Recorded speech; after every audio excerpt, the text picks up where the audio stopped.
आईने हिंदी के एक नए एपिसोड में आपका स्वागत है, जहां आपके लिए लेकर के आते हैं इंडियन डिफेंस की लेटेस्ट अपडेट्स को।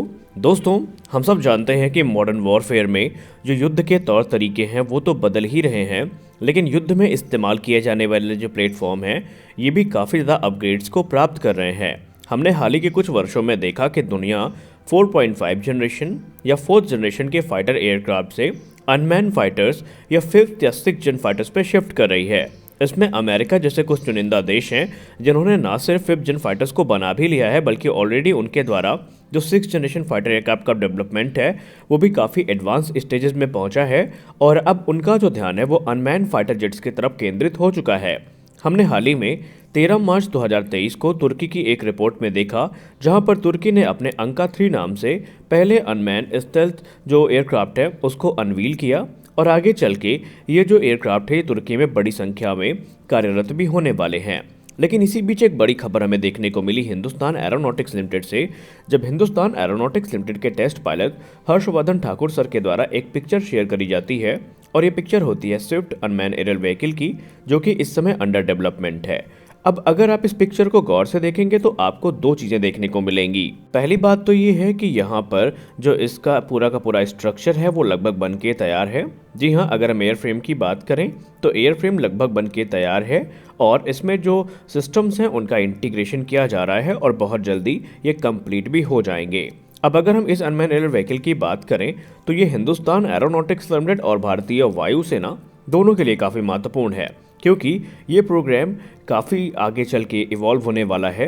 हो सकता है कि इसका इस्तेमाल भारतीय वायुसेना भी करे और इसे अलग अलग पर्पज़ की पूर्ति के लिए इस्तेमाल भी किया जाए। खैर, यहाँ पर जो हमारे फ्यूचर के फाइटर जेट्स हैं और अनमैन फाइटर प्रोग्राम है उसके लिए ये एक टेक्नोलॉजी डेमोन्स्ट्रेटर के तौर पर इस्तेमाल किया जा रहा है, लेकिन रिपोर्ट्स ये दावा करती हैं कि आने वाले निकट भविष्य में भारतीय वायुसेना इसे एक अनमैन ड्रोन की तरह इस्तेमाल करेगी और ये पेलोड्स को भी कैरी करने में सक्षम होंगे। अगर हम stealth wing flying test bed यानी स्विफ्ट की बात करें तो डीआरडीओ के हिसाब से ये जो stealth wing flying test bed हमारा है ये पूरी तरीके से स्वदेश निर्मित सिस्टम होने वाला है और इसको बनाने का जो मुख्य उद्देश्य है वो हमारे फ्यूचरिस्टिक अनमैन फाइटर एयरक्राफ्ट यानी जो फूफा प्रोग्राम है उसके लिए क्रिटिकल टेक्नोलॉजीज को विकसित करना है और उनको वैलिडेट करना है। बात करें अगर हम टेक्नोलॉजी की तो ये इस समय नेशनल लेवल का प्रोजेक्ट है जो कि काफ़ी रफ्तार के साथ आगे बढ़ रहा है और स्विफ्ट को आप घातक का एक स्केल डाउन वर्जन भी कह सकते हैं, क्योंकि घातक अनमैन कॉम्बैट एरियल व्हीकल काफ़ी बड़ा होने वाला है और उसकी कैरेक्टरिस्टिक्स को उसकी टेक्नोलॉजी को टेस्ट करने के लिए स्विफ्ट का इस्तेमाल किया जाएगा और ये एक अनमैन स्टेल्थ और high speed autonomous landing technology के साथ में भी आने वाला है।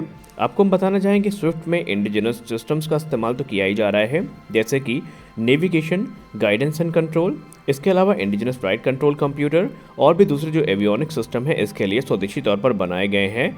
सबसे खास बात यहाँ पर यह है कि इसके लिए जो सॉफ्टवेयर्स हैं वो भी पूरी तरीके से भारत में ही बनाए जा रहे हैं।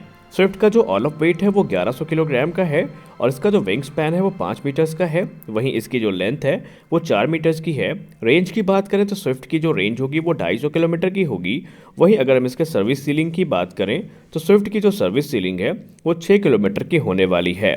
इसका एंड्योरेंस टाइम 1 घंटे का होगा और मौजूदा समय में स्विफ्ट को पावर करने के लिए Russian NPO Saturn 36 MT engine का इस्तेमाल किया जा रहा है, जो कि एक टर्बोफैन इंजन है, जिसे आने वाले समय में हमारे स्वदेशी मानिक स्मॉल टर्बोफैन इंजन यानी एसटीएफई से रिप्लेस किया जाएगा, जो कि इस समय इंडिजिनस टेक्नोलॉजी क्रूज मिसाइल में टेस्ट भी किया जा रहा है और एक बार जब टेस्ट वैलिडेट हो जाएंगे तो इन्हीं इंजन का इस्तेमाल स्विफ्ट में भी किया जाएगा। अगर हम क्रूजिंग स्पीड की बात करें स्विफ्ट की तो वो मार्क 0.6 की होने वाली है और इसमें 2 हार्ड पॉइंट्स भी दिए जाएंगे, जिसमें ये 50 किलोग्राम तक के जो पेलोड हैं उनको कैरी करने में सक्षम होने वाला है। 1 जुलाई 2022 को स्विफ्ट का एक टेस्ट आयोजित किया गया था और ये टेस्ट आयोजित किया गया था aeronautical test range Chitradurga Karnataka में, जहां पर इसने ट्रायल के दौरान अपने टेक ऑफ और लैंडिंग कैपेबिलिटीज़ को प्रूव किया था। स्विफ्ट को लेकर के रिपोर्ट में ये कहा जाता है कि ये ऑटो टेक ऑफ और लैंड करने के फीचर के साथ में आता है, जहां पर इसकी जो ऑटो टेक ऑफ स्पीड होने वाली है वो 70 मीटर पर सेकेंड की होने वाली है। अब आइए बात करते हैं स्विफ्ट के बड़े भाई यानी जिस प्रोग्राम के लिए ये टेक्नोलॉजी डेमोन्स्ट्रेटर का इस्तेमाल किया जा रहा है उसके बारे में, यानी Ghatak stealth unmanned combat aerial vehicle के बारे में। घातक की बात करें तो घातक भारत का पहला स्टेल्दी अनमैन्ड कॉम्बैट एरियल व्हीकल होगा और जब इस प्रोग्राम की घोषणा करी गई थी तो उस समय हमारे जो डिफेंस एनालिस्ट हैं उन्होंने इसे देसी B2 बॉम्बर का भी नाम दिया था। हालांकि दोनों में बहुत बड़ा डिफरेंस है, लेकिन इसको नाम देने के पीछे की वजह थी इसकी डिज़ाइन, क्योंकि घातक की जो डिज़ाइन है वो फ्लाइंग विंग कॉन्सेप्ट पर आधारित है। ये एक टेल-लेस अनडिफाइंड फ्यूजलाज कॉन्सेप्ट के साथ में आने वाला है। इसकी जो सबसे इंपॉर्टेंट कैरेक्टरिस्टिक होने वाली है वो होने वाली है स्टेल्थ। जी हाँ, इसमें जो स्टेल्थ है उसका विशेष ध्यान रखा जाएगा और माना जा रहा है कि DRDO की रिपोर्ट में कहा गया है कि 70% जो स्टेल्थ है वो इसके डिज़ाइन की सहायता से अचीव किया जाएगा। यानी इसके डिज़ाइन को इस प्रकार किया गया है कि इसके जो रडार क्रॉस सेक्शन है उनको कम से कम किया जा सके और इसे एक स्टेल्दी प्लेटफॉर्म बनाया जा सके। तो यहाँ पर जो डिज़ाइन वर्क है इस अनमैन्ड कॉम्बैट एरियल व्हीकल का वो काफ़ी उल्लेखनीय है। और रही बात बाकी के 30% की, तो 30% जो स्टेल्थ है वो इसमें इस्तेमाल किए जाने वाले रेडार ऑब्जर्वेंट मटेरियल, इसके अलावा रेडार ऑब्जर्वेंट कोटिंग और RF रिडक्शन टेक्निक की सहायता से प्राप्त किया जाएगा। ये जो अनमैन्ड कॉम्बैट एरियल व्हीकल है ये इंटरनल वेपन बेस को भी फीचर करेगा, जो कि कई सारे फीचर्स के साथ में आएंगी और इसमें अलग अलग जो वेपन्स हैं उनको कैरी किया जा सकेगा। इसमें एक फीचर है जो एमका के साथ काफ़ी कॉमन होने वाला है और इसको DRDO के द्वारा बनाया गया है, वो होने वाले हैं इसके एवियोनिक्स। जी हाँ, इसमें एवियोनिक्स काफ़ी एडवांस इस्तेमाल किए जाने वाले हैं।